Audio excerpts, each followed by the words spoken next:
at me now, you probably think you're a natural, extroverted, confident public speaker. Do you have that kind of impression? But when I grew up with strong insecurity because I was not wanted. My parents had me, they wanted to give me away. And also I grew up in a society that was strongly discriminated against girls.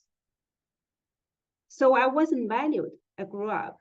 And then I moved to the city. I speak with strong accent from Hunan, China. It's a very strong accent. They could tell you're from the poor area. So I was discriminated the whole time. I wasn't even given an opportunity to give a recital contest or speech contest in high school because where I'm from with that accent. Then fast forward, 17 years ago, I moved to the United States.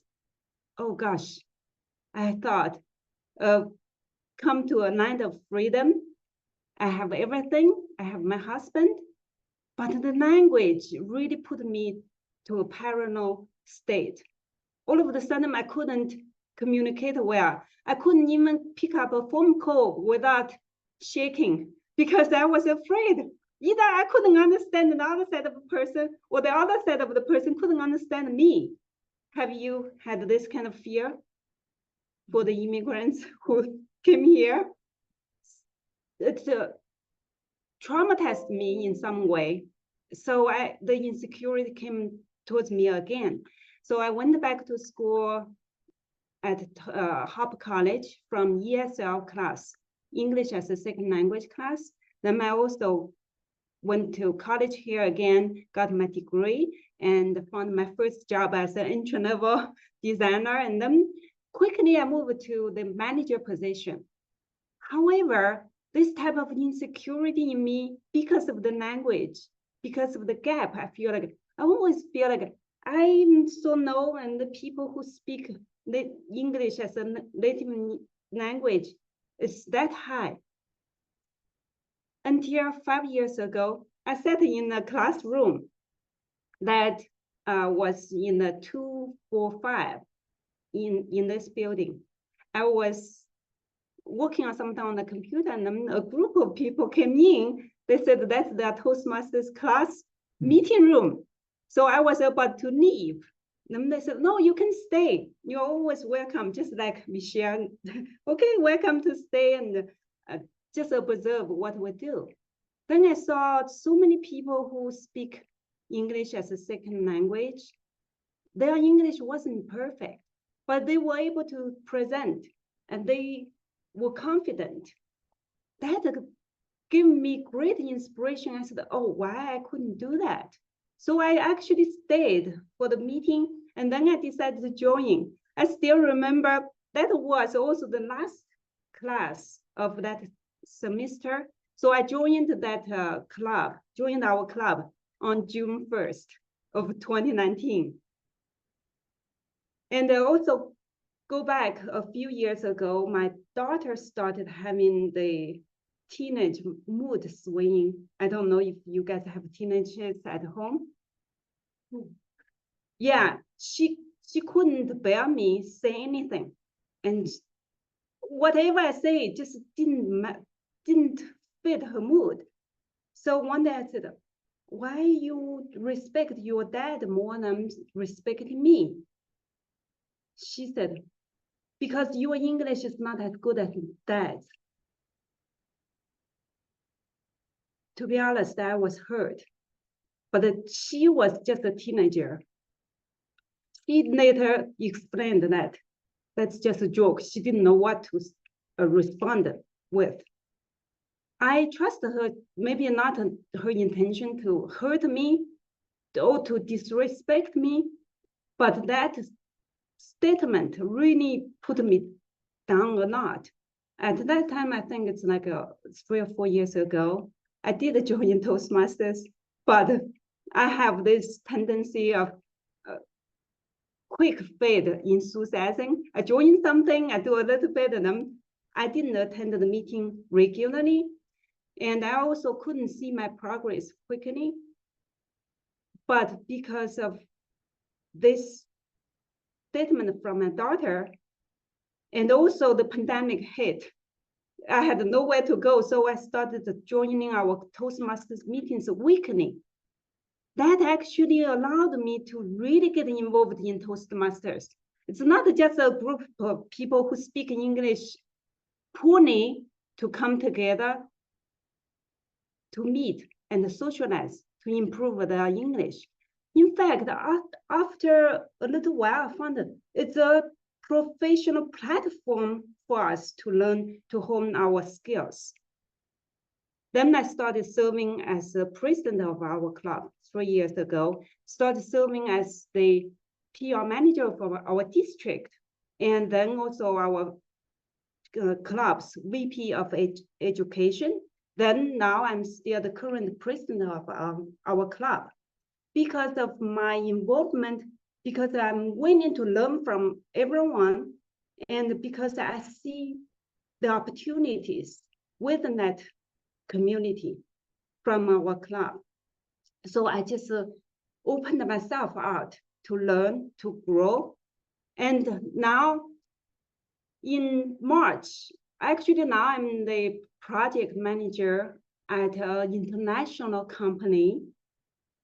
And I host meetings big and small. And in March, I was presenting our company to speak in front of 700 professionals in medical insurance field. You know how serious they are. To talk about women leadership in workplace. I was so honored. I didn't really have a high rank title like the panelists who are president of the company or the executive of the company. I was simply just a project manager. But because I show up, I have been passionately talking about Toastmasters public speaking skills, how they are important, communication skills. And I also formed the public speaking club at our company, just as a volunteer activity to share what I learned from our club. And also this month, in the beginning of May, I hosted a session of our District 30 Toastmasters annual conference at Harper College. And many people came to congratulate me. They saw the growth in me. They saw the transformation in me. Now, I also host the podcast, as Ranshim mentioned, and monthly. I also have vlog daily. All of this can come out is because I joined Toastmasters 5 years ago. This journey led me to where I am today. And truly, I'm very humbled.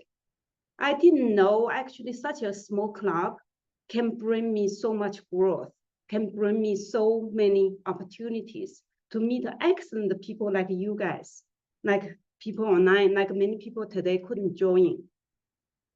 So I gained not just language skills, public speaking skills, communication skills, and a new career, and also many people, good friends, that who truly care, who truly trust me, and who care also about the community, because I love community.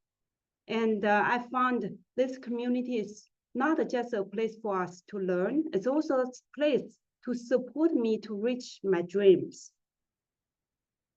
3 years ago, when I told my husband and my daughter, I said, I maybe one day will deliver a speech on TEDx stage.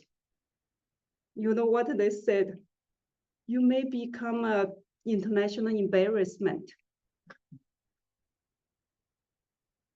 But today, recently when I asked them, they said, you can reach anything you want to do, because I proved that to them. And my daughter actually said, now we are your biggest fans. Even though not many people subscribed to my channel, it's okay. We keep what we're doing. We think it's right for us. Sometimes we just become our own hero.